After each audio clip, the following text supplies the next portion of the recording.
नमस्कार, आप सुन रहे हैं गूंज टाइम 0.8 एफएम। आपकी अपनी आवाज में हूँ आपके साथ, आपकी अपनी आरजे कल्पना। शो है एक मुलाकात, और एक मुलाकात में आज हमारे खास मेहमान हैं doctor Anil Mewafarosh, hospital administrator, Jayarogya group of hospital and GRMC Gwalior. Sir, बहुत बहुत स्वागत है आपका गूंज में। और आज हम बहुत सारी बातें सर से जानने वाले हैं जयरोग के समूह के बारे में। सर, ये चर्चा हम शुरू करें उससे पहले मैं जानना चाहूंगी, जीवन में हम लोग कहीं ना कहीं से आगे बढ़ते हैं, कहीं ना कहीं से अपने जर्नी की शुरुआत करते हैं। ऐसे में आपकी जर्नी की शुरुआत कैसे हुई?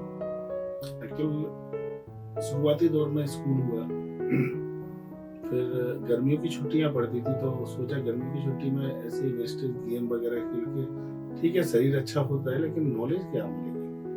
तो गर्मी की छुट्टी में मैंने मेडिकल स्टोर पे काम किया, तो वहाँ से मुझे इंटरेस्ट हुआ मेडिकल लाइन में। जी। मैंने सोचा कैसे बनेंगे डॉक्टर, उनसे पूछा मेडिकल वालों से, तने मेडिकल समझिए डॉक्टर। उन्होंने बोला कुछ नहीं, पीएमटी का एग्जाम होता है उसके बाद आप डॉक्टर बन जाते हैं, सब क्वालिफाई कर लेते हैं। एग्जाम दिया, पहली बार में क्वालिफाई हो गया। डिग्री की फर्स्ट ईयर हुआ, फर्स्ट ईयर के बाद लगा कि यार क्लिनिकल नॉलेज तो हॉस्पिटल में मिलेगी, थ्योरेटिकल नॉलेज किताबों में है, एनाटॉमी फिजियोलॉजी हम पढ़ सकते हैं, लेकिन हमें अगर देखना है कि ऑपरेशन होता कैसा है तो हॉस्पिटल जाना पड़ेगा। तो डॉक्टर श्री प्रकाश लोहिया है, जनक हॉस्पिटल के ओनर, अभी आनंदा के नाम से उनका हॉस्पिटल, पहले जनक हॉस्पिटल के नाम से हुआ करता था। तो मैंने उनसे रिक्वेस्ट करा कि सर मुझे सीखना है। उन्होंने कहा कि हाँ ठीक कीजिए। थोड़ा सा शुरू में लगता था सेल्फ डिपेंड कुछ करें, तो 11th और 12th के बाद मैंने अपनी पढ़ाई का खर्चा खुद ही उठाया। डैडी पे और अपने जो माताजी है पिताजी पे डिपेंडेंट नहीं रही। मेरे डैडी जो है वो बहुत मेहनती इंसान है, बहुत बड़े इंसान है मेरे लिए, मेरे मतलब रोल मॉडल है। तो छोटी सी शुरुआत थी उनकी, जिस कंपनी में वो ड्राइवरी करते थे उसी कंपनी में आज ओनर है जी। तो मेरे लिए ये बहुत बड़ा अचीवमेंट है कि मेरे फादर ने शुरुआत जीरो से करी और आज वो टॉप पर है। मुझे भी ऐसे कुछ करना था, मेडिकल लाइन में गया।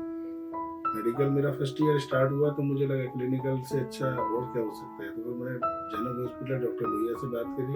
7,000 पर मंथ तो उन्होंने मुझे वहाँ पे ज्वाइन किया। तो एज ए असिस्टेंट डॉक्टर था मैं उनका असिस्टेंट था, लेकिन उन्होंने मुझे बहुत कुछ सिखाया। जब मैंने सीखा समझा कि भाई किताबी नॉलेज और प्रैक्टिकल नॉलेज में बहुत अंतर है। डेफिनेटली जीवन नाम बहुत छोटा है, इसको जीना बहुत बड़ा होता है, संघर्ष बहुत है जी। तब समझ में आया कि क्लिनिकल क्या है। फिर जब मैं डॉक्टर एस.एम. तिवारी ग्वालियर के बहुत सम्मानित चिकित्सक सर्जन है, विभाग अध्यक्ष रहे मेडिकल कॉलेज में, सुपरिटेंडेंट रहे, आज आप ही के हरीशनगर में वो रहते हैं, श्री राम कॉलोनी B9 जी। तो उन्होंने मुझे काफी नॉलेज दी, हार्निया, अपेंडिक्स ऑपरेट कैसे होता है, ये सारी चीजें मैंने उनसे सीखी। डॉक्टर वेद प्रकाश मिड्डा, बीपी मिड्डा, जो अस्थि रोग विभाग के बहुत बड़े चिकित्सक हैं, उन्होंने मुझे हड्डी के बारे में सिखाया कि टूटती है तो फिर जुड़ती कैसे है, उनसे सीखा। डॉक्टर प्रीतेश जैन, जिनका आज कैलाश यूरोलॉजी हॉस्पिटल है, उन्होंने मुझे यूरो के बारे में सिखाया। तो ऐसे मैंने सभी चिकित्सकों से थोड़ा थोड़ा ज्ञान अर्जित किया। और जब मेरे को नॉलेज हुई तो फिर समस्या मेरे साथ शुरू हुई, क्योंकि जब मैं 4th ईयर 3rd ईयर में आया तो वो टीचर मुझे पढ़ाते थे, वो कहीं रॉन्ग होते थे तो उनको टूट देता, सर ये गलत हो रहा है ये ऐसे नहीं है सर, ये ऐसे है। तो वो मुझे अकेले में बुला के ये बोलते थे, देखो आप डॉक्टर हो, मुझे पता है आप हॉस्पिटल में, मुझे ये भी पता है, लेकिन स्टूडेंट के सामने टीचरों को मत सिखाओ कैसे पढ़ाना है बहुत फनी मोमेंट होता था उस समय। तो फिर मैंने वो चीज, मैंने कहा आपको जैसे पढ़ना पढ़ाओ, मुझे जो नॉलेज है वो मेरे पास रहेगा, क्योंकि ज्ञान आपके पास ही रहेगा, वो आपसे कोई नहीं छीन सकता। ज्ञान आपको कोई चुरा नहीं सकता, वो आपके पास हमेशा रहेगा। वही ज्ञान मेरे काम आया। 5 साल मैंने हॉस्पिटल लाइन में काम किया, डिग्री की। डिग्री के बाद मैंने अपनी क्लिनिक डाली, जो महाराणा प्रताप नगर में पहली क्लिनिक थी मेरी, संभव के नाम से थी। वो अच्छी चली, बढ़िया था, मैं सेटल था बढ़िया। साथ में मैं जॉब भी करता था, क्लिनिक भी करता था। इवनिंग में मेरी क्लिनिक रहती थी, 6 to 8, 9, 10 जैसे पेशेंट हो, कभी भी 11-12 बज जाता था, ज्यादा पेशेंट होता था। और सुबह मेरा मॉर्निंग में हॉस्पिटल रहता था 8 से 4 बजे तक। मैक्सकोट हॉस्पिटल में रहा मैं, फिर मैक्सकोट शायद बंद हो गया किन्हीं कारणों से। फिर मैं ये आरोग्य धाम हॉस्पिटल है, यहाँ पर जब मैं आया तो मुझे लगा कि यार कुछ और करना चाहिए। डॉक्टरी तो लाइफ ठीक है, लेकिन उसमें दर्द और परेशानियां बहुत हैं। पेशेंट के पास पैसे नहीं है, लेकिन आपको चाहिए, क्योंकि आपको भी चलना है। मुझे थोड़ा सा सही नहीं लगा। मेरा एक्चुअली क्या है, मुझे नहीं पता, कर्क राशि वालों का शायद मन बहुत कमजोर होता है, वो बहुत जल्दी दूसरे को देख के द्रवित हो जाते हैं कि नहीं यार गलत हो रहा है, सही नहीं है, वैसे नहीं है, दे दो, फ्री दे दो।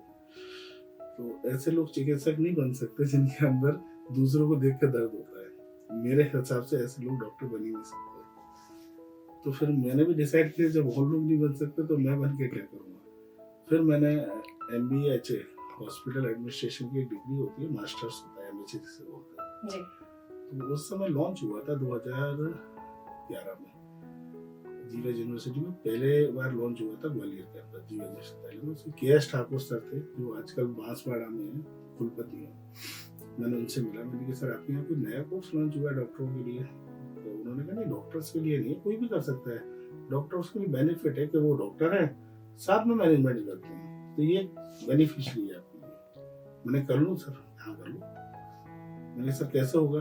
तो सीधा सा जवाब था उनका, एग्जाम दो, एग्जाम में अगर मेरिट में आ गए तो फिर GD होगा, इंटरव्यू होगा, फिर उसके बाद GD होगा, GD के बाद फाइनल होगा। मैंने कहा ठीक है सर। एग्जाम दिए, क्वालिफाई करके 69 या 72 समथिंग नंबर आए थे। मैं क्वालिफाई तो हो गया था। उसके बाद GD हुआ, ग्रुप डिस्कशन होता है, MBA का ये पैटर्न है। उसके बाद फाइनली इंटरव्यू हुआ, इंटरव्यू KS ठाकुर सर ने लिया। मैंने इंटरव्यू में बता दी जो उन्होंने, डॉक्टरी लाइन का तो मुझे सब पता ही है, हॉस्पिटल का। अब अगर कोई पढ़ाई हॉस्पिटल से रिलेटेड है तो अमूमन उसमें हॉस्पिटल ही तो होगा, और क्या होगा। तो MHA में जो उन्होंने पूछा मुझे इंटरव्यू, मैंने बता दिया, देन आई एम सिलेक्ट। 5,500 लोगों ने फॉर्म डाला था, उसमें से 450 सिलेक्टेड हुए थे और 1/3 बुलाया था। एक सीट पर 3 लोगों को इंटरव्यू के लिए बुलाया था। तो फाइनली हम लोग ऐसे 36 लोग पास आउट हुए थे उस 5,000 लोगों में से। और मुझे लगता है जब आप भीड़ से अलग चलते हैं, कुछ नया करने का जोश और जुनून रखते हैं, तो डेफिनेटली आप एक खुद रोल मॉडल बन जाते हैं। इवन जब आप अपने पेरेंट्स को अपने रोल मॉडल की तरफ देखते हैं, रोल मॉडल के रूप में देखते हैं, तो यकीन मानिए आपका करियर आपको अपने आप सही दिशा की ओर ले जाने लगता है, क्योंकि आपके पेरेंट्स वो पावर है जो शायद इवन कभी आप शायद फील ना कर पाए, और जब आप फील करें तो शायद आपको लगे कि यार आपने सही समय पर वो चीज नहीं सोची जो आपको सोचनी चाहिए थी। तो इन चीजों की छोटी छोटी चीज है, लेकिन एक बड़ा चेंज हमारी लाइफ में लेके आती है। तो अगर आप भी सोच रहे हैं, विचार रहे हैं, तो कल्पना यही कहेगी, थोड़ा सा डेप्थ में सोचिए, क्या पता आपको क्या मिल जाए। तो सर ये तो आपकी जर्नी की बात हुई। बात करूं, अभी आप हॉस्पिटल एडमिनिस्ट्रेटर का काम देख रहे हैं, दायित्व निर्वहन कर रहे हैं। इस दायित्व के दौरान आपकी क्या क्या जिम्मेदारियां हैं? बेसिकली जिम्मेदारियां तो पूरी सारी जिम्मेदारियां हैं। जैसे कि इवन कोई पेशेंट अपने घर पे बीमार होता है और वो हॉस्पिटल आता है, तो हॉस्पिटल में जब वो कदम रखता है, वहां से हमारी जिम्मेदारी शुरू हो जाती है जी। और उसे पूर्णतः आराम मिलने के बाद जब वो घर जाता है, जब हॉस्पिटल से आखिरी कदम बाहर निकलता है, तब तक हमारी जिम्मेदारी खत्म नहीं होती। ये पूरी जिम्मेदारी हमारी है कि वो कब आएगा, उसको बेड दिलाना, दवाइयाँ टाइम पे मिले, इलाज बेहतर हो, असुविधाएं ना हो, पानी, उसके लिए पीने की पानी की पर्याप्त व्यवस्था हो। हमारे यहाँ किचन भी है। हमारे यहाँ से डाइट में दूध, दलिया, खिचड़ी, महिलाएं प्रसूति हैं जो कमला राजा में पड़ती हैं, उनके लिए मेवे के लड्डू, तो सारी चीजें अवेलेबल आराम से हो जाती हैं जी। इसमें कहीं कोई दिक्कत नहीं है। अच्छा, डाइट का मैं पहली बार आपसे सुन रही हूँ कि JH में डाइट का भी एक शेड्यूल है और डाइट भी पेशेंट्स को मिल रही है, तो ये एक बहुत अच्छी बात है, क्योंकि मैंने शायद पहली बार ही सुना है कि इस तरीके का भी कुछ इनिशिएटिव गवर्नमेंट हॉस्पिटल स्पेशली जब कुछ लेकर आते हैं, डेफिनेटली बहुत लोगों को फायदा मिलता है, क्योंकि अंचल का सबसे बड़ा अस्पताल है। और सर अगर ग्वालियर अंचल, मैं कहूँगी अंचल का सबसे बड़ा अस्पताल है, जिम्मेदारियां बहुत हैं, क्योंकि लोगों का भी भार है इस अस्पताल पे और पूरे ग्वालियर अंचल का। तो ऐसे में मैं समझती हूँ कि जहाँ पर हम कुछ भी करते हैं, कितनी भी एफर्ट्स लगाने के बाद कहीं ना कुछ खामियां रह ही जाती हैं। ऐसे में यदि किसी व्यक्ति को परेशानी है, कोई व्यक्ति परेशान है, तो वो किन किन, स्पेशली पहले तो पूछना चाहूंगी कि किस चीज से रिलेटेड बातों की वो कंप्लेन कर सकते हैं? देखिए क्या है, परिवार बड़ा हो तो वहाँ भी थोड़ी सी समस्या होती है जी। ये अस्पताल है, ये भी एक परिवार है। हमारे यहाँ चिकित्सक भाई हैं जो हमारे मरीजों की सेवा करते हैं, बहनें हैं नर्स जो उनकी देखभाल करती हैं, सफाई मित्र जो उनके आसपास सफाई रखते हैं, सिक्योरिटी गार्ड्स हैं जो उनकी सुरक्षा करते हैं, और कई ऐसे लोग हैं जिनको मैं बता नहीं पा रहा हूँ, लेकिन वो लोग अप्रत्यक्ष और प्रत्यक्ष रूप से अस्पताल में हर मरीज को एक परिवार की तरह स्वास्थ्य लाभ देने की कोशिश करते हैं कि वो हमारे यहाँ एक मेहमान की तरह आया है। जी। तो जब हमारे यहाँ कोई मेहमान आता है तो ये हमारा दायित्व होता है कि उस मेहमान की हम मेहमान नवाजी पूरी ईमानदारी और मेहनत से करें और तन मन धन से उसकी सेवा करें। तो बेसिकली घर में भी अगर जैसे अपने यहाँ मेहमान आते हैं शादियों में तो थोड़ी बहुत तो ऊपर नीचे अपन से भी हो जाता है, किसी को साबुन नहीं मिला, किसी को चाय नहीं मिली, किसी को पोहा नहीं मिला। तो ये कहना अतिशयोक्ति नहीं होगी कि समस्या सब जगह है। बस हम उनको किस तरह हैंडल कर रहे हैं ये हमारे लिए मायने रखता है। सर अगर कोई कंप्लेन करना चाहेगी कि परेशानी किसी को कम किसी को ज्यादा है और अगर किसी को है तो साथ करके उसे लगता है कि उसे कंप्लेन करनी चाहिए किसी बात की, तो ऐसे में कोई व्यक्ति कहाँ और कैसे शिकायत कर सकता है? ये आपने बहुत अच्छा सवाल पूछा है क्योंकि मोस्टली लोगों को ये पता ही नहीं है कि हमें शिकायत करना है। जी। लेकिन शासन और प्रशासन ने ऐसी व्यवस्था की है कि अगर आपको कोई समस्या अस्पताल में डॉक्टरों के प्रति है तो आप अधीक्षक महोदय से संपर्क कर सकते हैं। उनके कार्यालय समय में जो वो देते हैं 3 बजे से 4 बजे तक प्रतिदिन 1 घंटा वो स्पेशली इसी के लिए बैठते हैं कि कोई अगर मरीज का टेंडर किसी असुविधा को लेकर, दवा न मिलना, बेड न मिलना, बेडशीट न मिलना या चिकित्सक के द्वारा अभद्र व्यवहार करना या ऐसी समस्या जो उसे इलाज के दौरान उससे फेस करना पड़ता है, तो कार्यालयीन समय में वो चिकित्सक के संबंध में या नर्सिंग स्टाफ के संबंध में अधीक्षक महोदय से संपर्क करके अपनी समस्या को बता सकता है लिखित में और मौखिक में। और हमारे अधीक्षक महोदय हैं doctor Sudhir Saxena, he is the golden person.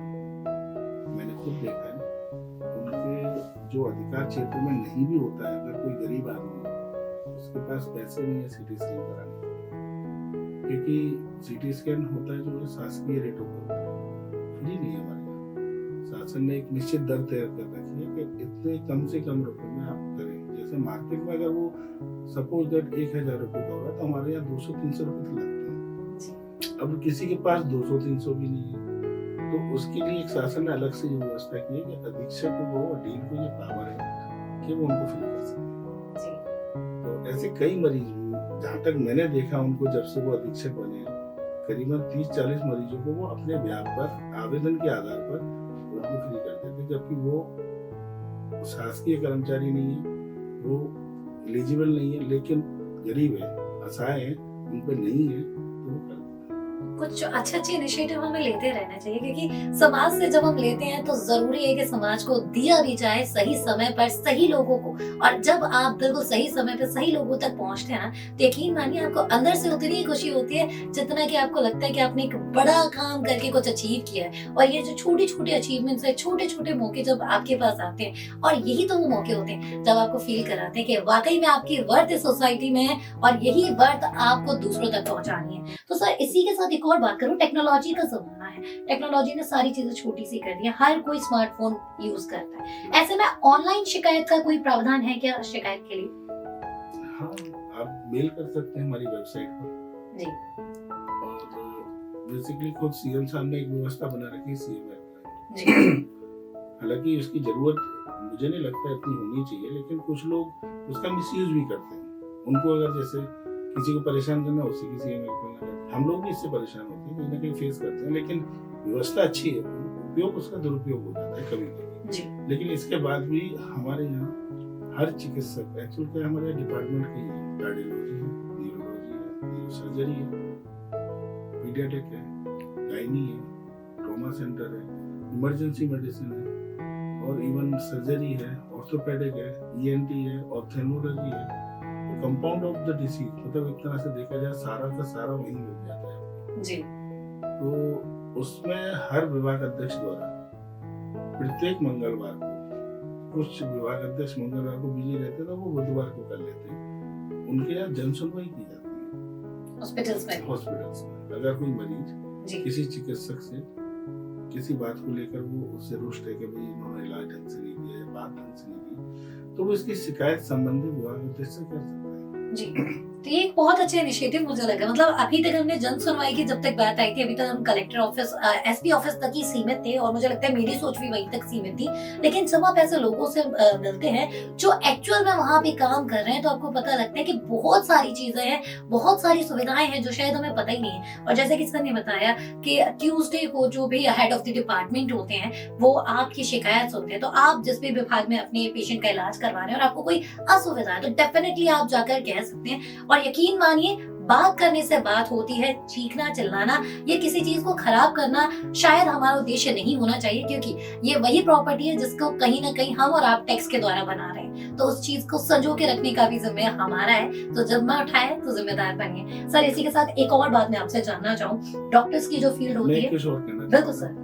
जैसे अधीक्षक और डीन भी जन सुनवाई करते हैं, मैं भी करता हूँ जी। मतलब हम सभी लोग करते हैं। इसलिए करते हैं क्योंकि हमारे यहाँ पेशेंट का जो अमाउंट है बहुत ज्यादा है। ओपीडी हमारी 3,500 से 4,000 पर डे के लोग हमारे यहाँ आते हैं पर डे, 8 बजे से लेकर 2 बजे तक, मतलब 4-5 हजार लोग आने एक बड़ी बात है। उसमें से ओपीडी 4-5 हजार की, तो आईपीडी कम से कम 300-400 की तो हो जाती है। और 250-300 लोग एडमिट हो रहे हैं पर डे, 5,000 लोग इलाज करा रहे हैं, और बेड हमारे पास वही है जो आज से 10, 20, 50 साल पहले। सर, अभी तो 1000 बिस्तर का ट्रेंड है, उससे कुछ बदलाव आया? हाँ, थोड़ा सा चेंजेस आए हैं।